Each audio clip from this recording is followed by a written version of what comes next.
आज पुन्हा एकदा Google मॅपने चकवा दिला. तो कसा व्हिडिओ बघा शेवटपर्यंत मग कळेल भावांनो. श्री स्वामी समर्थ भावांनो, मी योगेश आपल्या या चॅनलमध्ये स्वागत करत आहे. आज जायचं होतं लय लांब, जत साईडला जायचं होतं. कस्टमरची व्हिजिट होती. जाताना फोन केला होता कस्टमरला, पण रिसिव्ह केला नाही. हे अण्णा डांगे कॉलेज आहे भावांनो. कस्टमरनं फोन रिसिव्ह केला नाही, त्यामुळं आपण म्हटलं तिथं गेल्यानंतर फोन येईल म्हणून म्हटलं चला पुढं जाऊया. इथं विकास आय टी रोपवाटिकेच्या तिथं काहीतरी चालू होतं, ते बघितलं.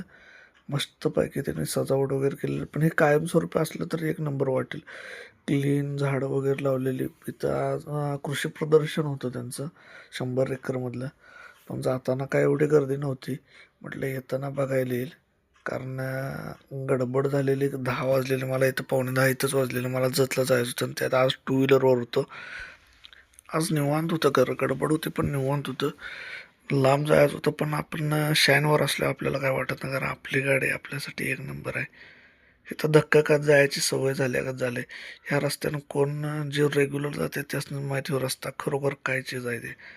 सरकार काय बघायला झालं, त्यामुळे ह्या रस्त्याचं काय खरं नाही. जे कोण जात असले इथनं त्यांचं काय खरं नाही. आणि जे कोण असं कधी तर जात असेल त्यांनी तर इथं विषयच नाही. हे फोर व्हीलर जाताना त्यांचा चेहऱ्यावरचा धुरळा पाक असा हे करून जाते ते. त्याला विषयच नाही, पर्यायच नाही भावानं. हे काय केलंय बघा, इथं सगळीकडं सेम तसंच चालू आहे. धुरळाच धुरळा. तिथनं पुढे गेल्यानंतर तोंड धुतल्याशिवाय पुढे जायचं नाही, असंच आहे. संत निरंकारींचा जो कार्यक्रम चालू होता तिथं आता काढायचं चालू होतं.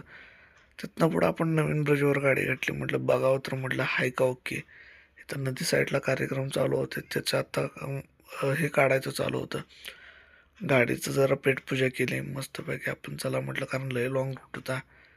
गडबड करत जायचं म्हटलं तरी पण नाही. म्हटलं हे आपल्या भावाचं अवधूतचं घर मिरजामधलं, कारण मिरजातून जाणार होतो. शॉर्टकट मारला होता. हायवेला लागलो भावांनो. हायवेला म्हटलं आता आता ह्या रस्त्याला लागलं की मग निवांत, कारण रस्ता लय भारी आहे. सुपर रस्ता आहे. फक्त एवढंच आहे की रस्ता बांधताना व्यवस्थित बांधला आहे, पण आता सगळीकडे भेगा पडायला चालू झाले. त्या ठिकठिकाणी असंच दिसायला आलंय. या बघा, आपल्याला जायचं होतं सोलापूर हायवेला लागलोय आपण. जतचं इथं पाठीच दिलेलं नाही तर सोलापूर हायवेला जायचं. सोलापूर हायवेनं आपण गेलो होतो. आणि इथनं जाताना बघा पुढं सगळीकडं बऱ्यापैकी काय इथं भेगा, सगळीकडे भेगा. रस्त्याच्या दुरुस्तीचं काम चालू होतं. प्रत्येक ठिकाणी रस्त्याच्या दुरुस्तीचं काम चालू आहे. ठिकठिकाणी अशा गाड्या थांबलेल्या आहेत. त्या गाडी स्पीडमध्ये गेली की इनबॅलन्सच होत्या. फोर व्हीलर तर 100%. टू व्हीलरचा विषयच नाही. टू व्हीलर जाते आपल्या हळूहळू. तिथं ह्यो गोकुळवाला दिसला भावांनो, एक नंबर. गोकुळचं दूध सगळीकडेच पळते ते. आणि त्यात ह्या भेगा दिसायला लागल्यावर जरा गाडी पळवायचीच थांबवली. जाऊ दे म्हटलं, हळूहळू गडबड करायला नको. आपल्याला काय एवढी रिस्क घ्यायची गरज नाही. जाऊ दे निवांत, कारण आपण नाही तर सगळ्या भावांनो. आणि लय जण म्हणते ते तू भावांनो का म्हणतोयस व्हिडिओमध्ये. ह्यो भावांनो हे शब्द पुण्यात जे राहते ते आपली सांगली, सातारा, कोल्हापूरची, त्यांना माहीत आहे भावांनो म्हणजे काय असते ते. ह्या भेगा बघा भावांनो. आणि दुसरी गोष्ट म्हटलं तर मी 4-5 वर्ष पुण्यात राहिलो आहे. आपली जी पोरं आहे ती, आपली जी भावंडं आहे ती इकडची, ह्या भागातली सांगली, सातारा, कोल्हापूरची, हे सगळे भावंडं म्हटल्यावरच त्यांना कळते की हो आपला भागातला कार्यकर्ता आहे. त्यांना बॉन्डिंग करायला लागत नाही किंवा ओळख करायला लागत नाही. त्या तिकडच्या लोकांना पण माहीत आहे की ही कुठली आहे, ती काय आहे ती. तिथनं पुढं निघाल्यावर ह्यो गुगल मॅपनं अजून एक वेळ गंडवलं होतं. ह्यो रस्ता बघा.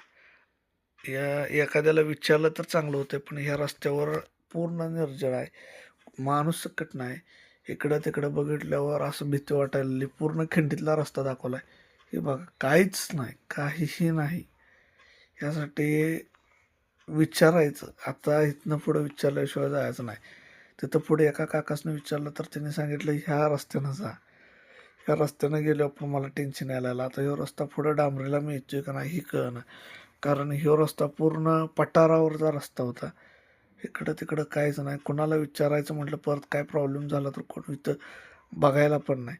माणूस दिसेना. आणि इथं कसं काय मग अवघड झालं होतं. तिथनं पुढं कसे तर नशिबानं रस्ता लागल्यावर जरा मनात धाकधूक लागली. बाबा आपण आता जातोय व्यवस्थित रस्त्याला लागलोय. ज्या ठिकाणी जायचं होतं त्या लोकेशनला आलो.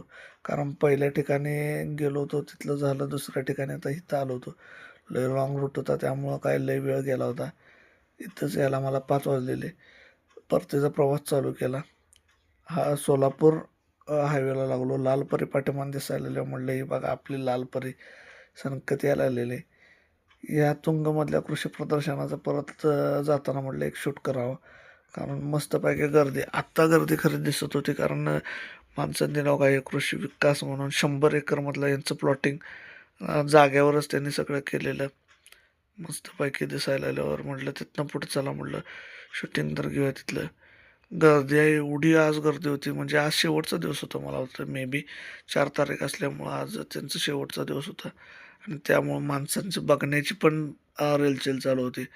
सगळीकडे गर्दीच गर्दी आणि ह्यांचा उपक्रम खरंच खूप सुंदर होता.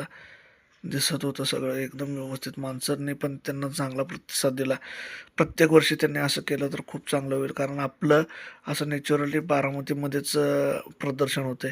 त्याने इथे एक प्रयोग केला तो खूप सुंदर. मला असं वाटलं की बघायसाठी प्रत्येकाने त्याचा आनंद घेतला पाहिजे आणि त्याने स्वच्छता वगैरे सगळी मेंटेन केली. नागावमध्ये हा एक बंगला आहे. याचं रूपरेखा एक नंबर दिसली. घरात आलो, साहेबांना आमच्या मॅडम आमच्या म्हटल्या की बाजारमधले जरा खरेदी करायचे. चला म्हटलं. आमच्या मॅडम स्वामिनीला घेऊनच होत्या, फिरत होत्या आणि समर्थनक ही बघा त्याचं पार्किंग मेंबर्स त्याचं ठेवलेलं ते. तिथनं पुढं स्वामिनी तीन खेळायला. भावांना व्हिडिओ कसा वाटला